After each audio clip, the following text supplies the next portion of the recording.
warahmatullahi wabarakatuh. Kembali lagi kawan di Legenda Catur Dunia. Seperti video kemarin pagi ya, kita akan dahulukan untuk mengulas, mengotak-atik permainan dari kejuaraan dunia catur wanita antara juara bertahan Zhu Wenjun melawan penantangnya sesama catur Cina kawan Tan Zhongyi yang sudah memainkan setengah putaran kawan. Sudah 6 game yang mereka mainkan, artinya tersisa 6 game lagi. Nah, sementara yang kalian lihat kemarin sore kawan, Zhu Wenjun kembali memetik kemenangan. Artinya sudah 2 poin, 2 game kawan, dimana dia unggul sekarang. Di awal-awal turnamen terlihat tidak terlalu meyakinkan. Setelah kalah pada game kedua, comeback pada game ketiga, dan kemarin sore memetik kemenangan kembali. Nah, seperti apa jalannya permainan kemarin? Langsung saja ke papan analisisnya, dimana Zhu Wenjun kali ini pegang hitam, Tan Zhongyi memilih pembukaan Inggris seperti pada game kedua.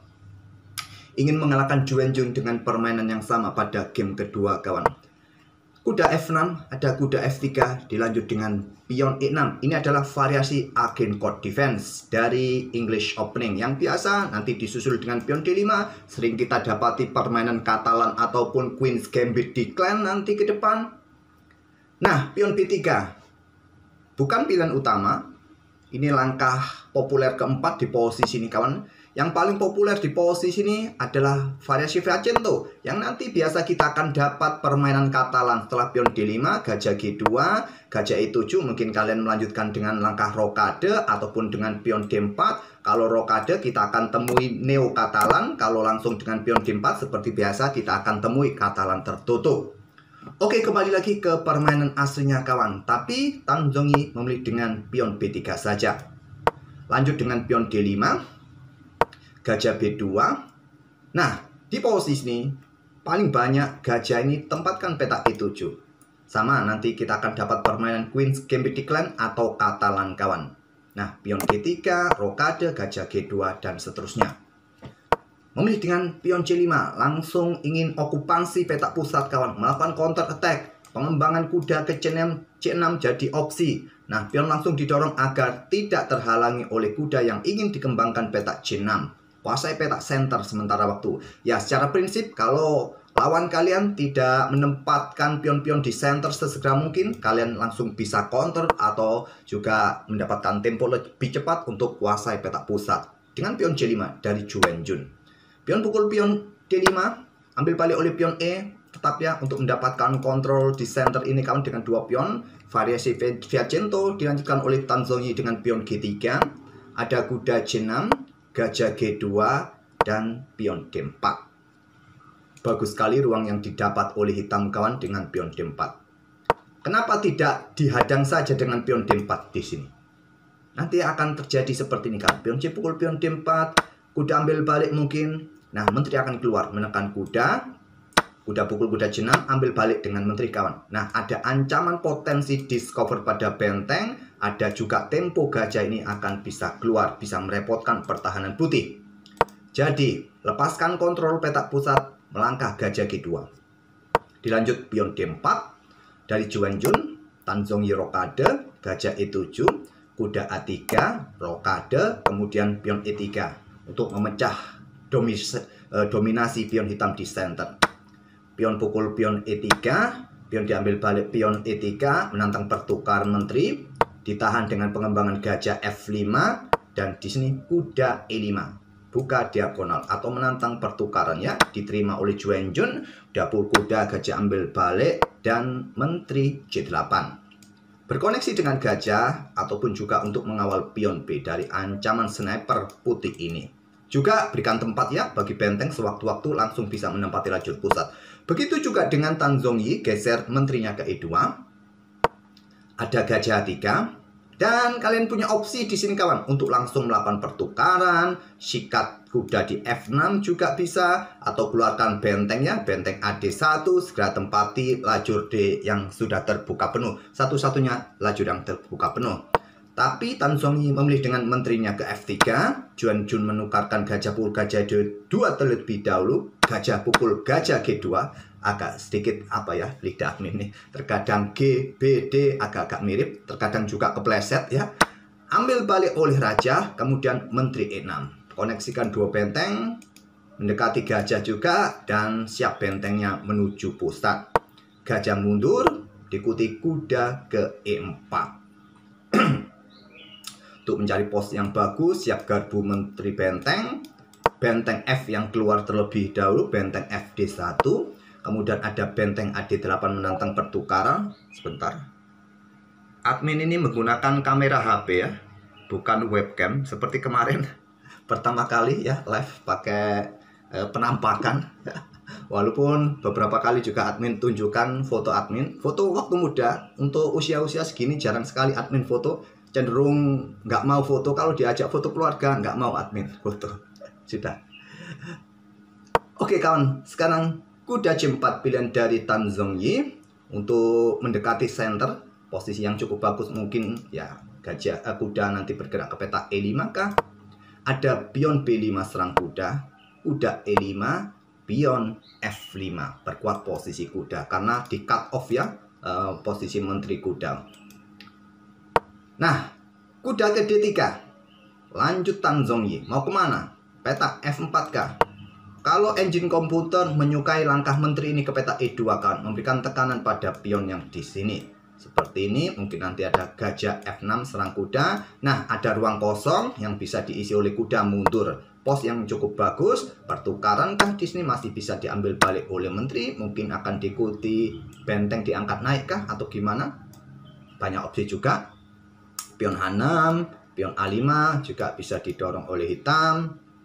Oke, kembali lagi ke permainan aslinya kawan. Di sini tadi kita lihat Tan Zhongyi tarik mundur kuda ke D3 dan pion G5, langkah bagus, kontrol peta F4. Kuda E1 menantang pertukaran benteng, entah manuvernya kemana nanti kawan.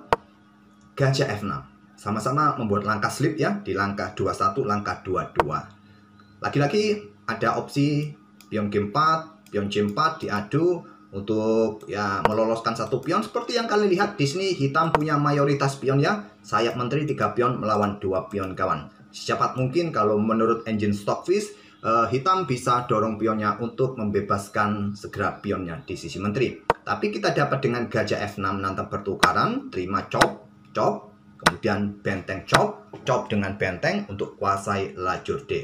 Ada tantangan lagi, chop lagi, kita temui permainan endgame menteri didukung dengan kuda dengan komposisi jumlah pion yang sama, tapi posisinya nggak seimbang. Posisi menteri didominasi oleh mayoritas pion hitam 3 pion, sedangkan putih punya mayoritas sisi kanan.